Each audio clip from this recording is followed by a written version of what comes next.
What's up, guys? My name is Kilani Ezekiel. Welcome to the Student Place. So today I want to take you guys through the process of applying to UK universities.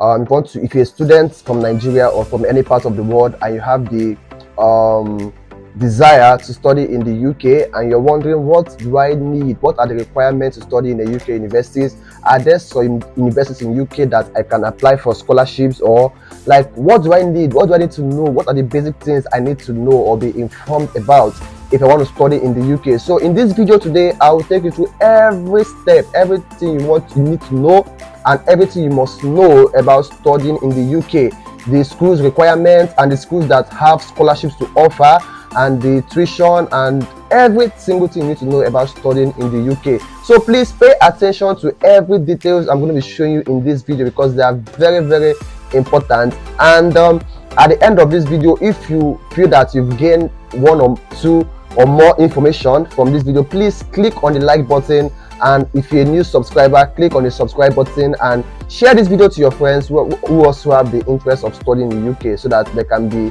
informed also. So let's get into the video once again. So UK schools requirements, we have abbreviation. Okay, now there are some abbreviations and frequently used words like you need to know. For example, ucas.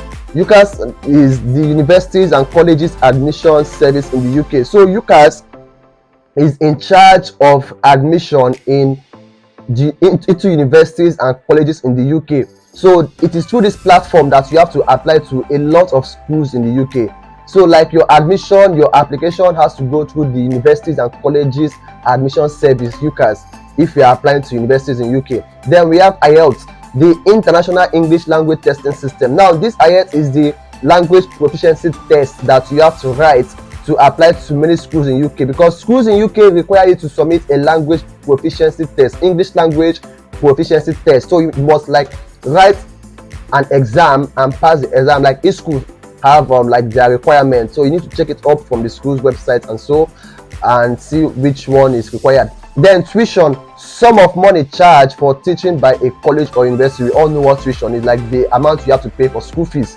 Scholarship, payments made to support a student's education awarded on the basis of academic or other achievements. So scholarship is for you to to help you to reduce your tuition burden.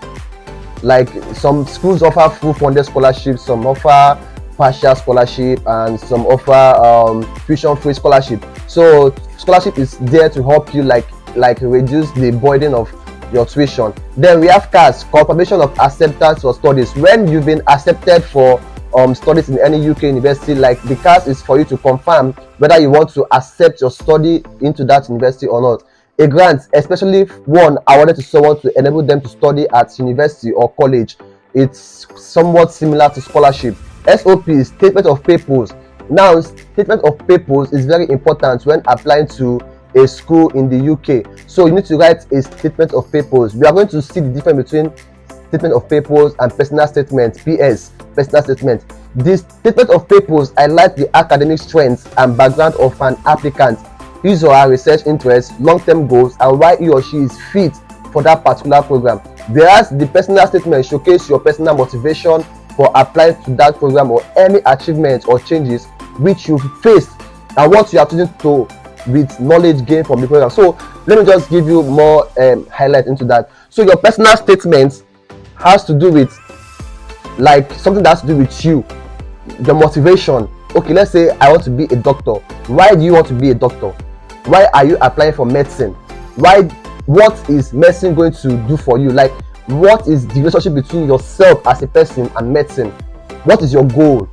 So in personal statements, they want to know about you, your motivation, your challenges, how studying this course is going to help you achieve whatever goal you have in life, or whatever you want to achieve in life. Then the statement of purpose shows your academic strengths and background, how well you've performed during your secondary school days, and what are your interests and your research goals and long terms, and everything that has to do with that particular course you're applying.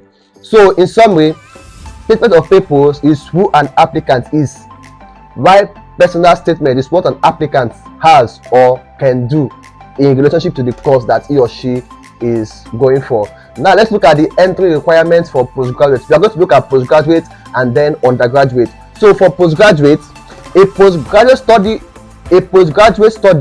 a type of qualification that is completed after an undergraduate degree. So after you finish your bachelor's degree, the next education you have to acquire is your postgraduate education, which includes masters and PhD. So postgraduate degrees encompass a range of qualifications, including masters, like I said before, postgraduate diplomas and certificates. So let's go further. Entry requirements to study in the UK. Now, what are the requirements? What are you required to submit? Like, what are the things that you need to study in the United Kingdom? First of all, an applicant or an undergraduate degree form from a recognized university in the same or related field with minimum required CGPA. So every university has like a minimum required grade point average for you to like get an admission. So for an undergraduate, for you to go for a postgraduate study, you must have like a required CGPA. So every school has what they require, so you have to check it up on the school's website and know what is required. 2, academic transcripts. Most will request official transcript, but student copies suffices for our use. What is a transcript? A transcript contains like all your educational information, like from your first year to your final year, all your grades, all the exams you've written, all your extracurricular activities in terms of your studies. That's what your transcript contains, your academic transcript, your results from first year, second year, third year, fourth year till you finish your undergraduate studies. That's what your academic transcript encompasses. Then we have a detailed and updated resume stating applicants' professional and educational experience background. This should be dated this way. So your resume, some students after their undergraduate, they might have done some work or work in one place or the other, and some might have achieved one feat or the other. So you have to like include all these in your resume. Then English proficiency tests like IELTS, TOEFL, MOI, Duolingo, etc. All of these are accepted. Then we have 2 letters of recommendation. What is a letter of recommendation? It is like a letter from someone that knows you, not your family member. Let's say your professor, or let's say your boss where you worked. So 2 letters of recommendation. Let's say one from your professor, or one from your pastor, or one from your boss where you worked before. Then reference contact details, like where you live in Nigeria or wherever country you're coming from. Statement of papers, you've known what that is. Personal statement, English proficiency tests, we've seen that before. Study gap explanations. Sometimes a resume detailing the gaps are accepted. Like in your resume, you have to state whether you had an academic gap. An academic gap is, let's say you're in your first year, then you now decide to wait for a year before you continue your second year due to one reason or the other, let's say financial or family challenges. Then financial statements. Most schools in the UK require this at a later stage, not at the entry stage. So you have to have like a financial statement so that we know that, okay, this guy or this girl can fund their tuition. Now let's see the entry requirements for undergraduate. An undergraduate is a student at a college or university who has not received a first and especially a bachelor's degree. So someone that just finished high school or secondary school and wants to go into the university is called, or in the university at first year or so, is called an undergraduate or a bachelor. Now let's see the entry requirement to study in the UK for an undergraduate student. 1, a detailed and updated resume. You have said what a resume is. Stating applicants' professional and educational experience background. This should be dated that way, like secondary school educational background. Then study gap, I've explained that. Then UK VI, IELTS for UK visas and immigrations. IELTS for UK VI is an approved secure English language test for visa applications to the UK. If you need an IELTS test result as a part of your application to UK visas and immigration, applicant will need to take the test at a specific test location authorized by UKVI. So apply board often attach the link to a website to register for the test. So like if you want to get UK visa, you need to write a particular test as explained here. Then there's a particular location where you have to register for it and go for the test. and all that. So we continue. A detailed and updated resume, we've said that. Study gap, then O-level result, which is your final high school certificate, example WAEC, NECO, or GCE, or depend on the one your country uses. English language test, IELTS, and the rest of them. A-level or 1-year foundation pathway programs, example JUPEP, IJMB, university pre-degrees, like for those who did so. So now let's go over to schools that offer scholarship opportunities in the UK. Now, one of the things that a lot of students look out for is scholarships, because studying in the UK is quite expensive. So most students look out for scholarships to fund their studies. Some are lucky enough they get full ride scholarship, while some get partial scholarship, and some get like tuition free scholarship. So there are some specific schools in the UK that offer scholarship. I need to take note of them if that interests you, except your parents are rich enough to fund your studies with that scholarship. Scholarships are payments made to support a student's education, awarded on the basis of their academic excellence and or other achievement. Now, one thing about the UK that is different from Nigeria is that scholarships most times are based on extracurricular activities, not only based on your academics.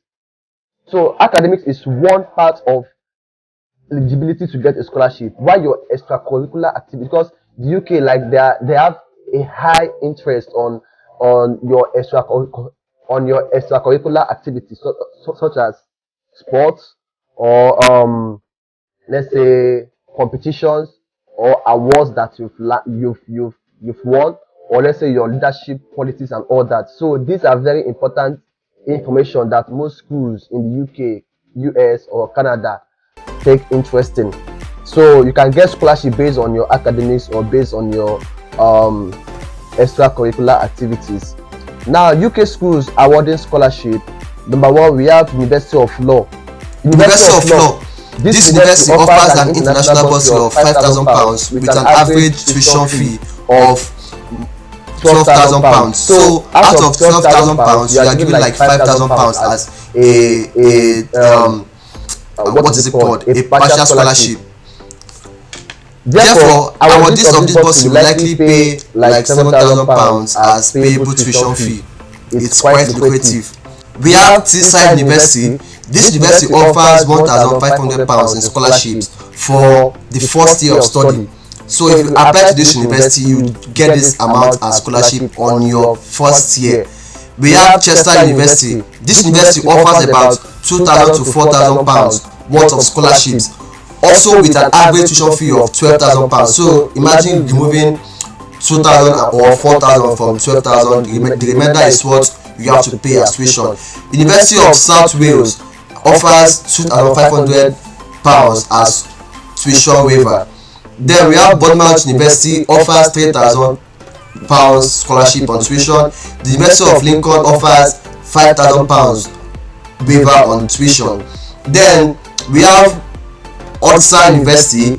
This university offers grades of scholarships for different majors and education level with requirements. The scholarship is majorly an internal one that is available to students on the institution. So in this university, they give scholarship to their students.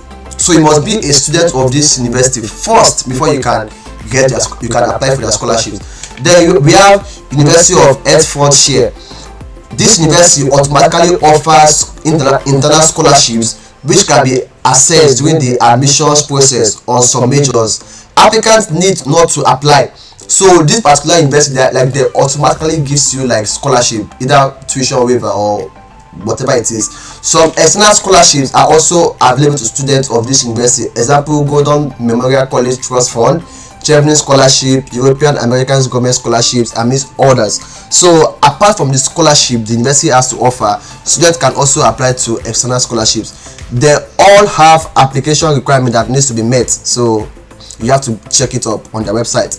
We have Swansea University. Swansea University offers a range of academic, departmental, excellence, and income-related scholarships and bursaries. Note, Swansea University doesn't require a bank statement to issue a CAS. So this university don't require like you to submit your bank statement. You get.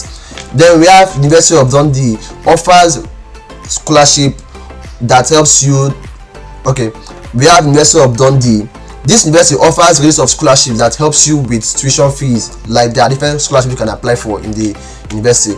We have Northumbria University, we have University of Lincoln. They offer like £5,000 off tuition fee. We have University of Strathclyde. They have high tuition fees, and they also offer scholarships to help you with the tuition fee burdens.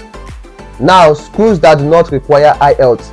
Now, there are schools in the UK, luckily, that don't require you to submit an English proficiency test or accepting English waivers. IELTS means International English Language Test. We've seen that before. Now, the schools that don't require IELTS includes Bournemouth University, University of South Wales, University of Chester offers like £2,000 to £4,000 scholarships. Average tuition is 12k. Leeds Beckett University accept proof of English as a medium of communication. University of Huddersfield, they also accept third class for management programs. University of Northampton, Northumbria University, the University of Essex, University of Bristol, Robert Gordon University, University of Warwick, Bangor University, London South Bank University, University of Geneva, Coventry University, Birmingham University, City University, Sheffield, Hallam University, University of Bolton, University of Plymouth, University of Portsmouth, University of Greenwich, University of Central Lancashire, Aston University, University of Nottingham. These are the universities that don't require you to submit like an English language proficiency test. Schools accepting HND qualification. So there are some of you that might have, required or acquired HND or its equivalent. HND means Higher National Diploma, a qualification acquired at the end of higher study at a polytechnic. So if you have HND or a third class degree, there are schools you can also apply for in the UK. These schools include University of Birmingham, University of Kent, University Kingston University London, University of Surrey, University of Warwick, University of Bradford, Coventry University, Bournemouth University accept a third class or HND for their MBA programs. University of South Wales accept HND for masters in management courses. Note, A levels or 1 year foundation or pathways are standard requirements for bachelors in the UK. Most UK schools now request a UK VI IELTS for bachelor study. So you have to like write the exam. Very important. Schools with favorable tuition payment plan in the UK. We have Swansea University. Swansea doesn't require a bank statement to issue a CAS, and that is that. So this is it for all that you need to know, like all the basic things you need to know to apply to a UK university. I believe you must have learned one or two important information from this video. I believe so. And if that is the case, please like this video. As you're done watching or while watching, like this video and subscribe to our channel if you have not done that, and share this video to your friends. We hope to see you guys next time on the Student Place, where we talk about lifestyle of students in Russia and generally, and we talk about scholarships, and sometimes we do movie reviews and every other thing just to keep you active and entertained on this channel. So till next time guys, and bye for now.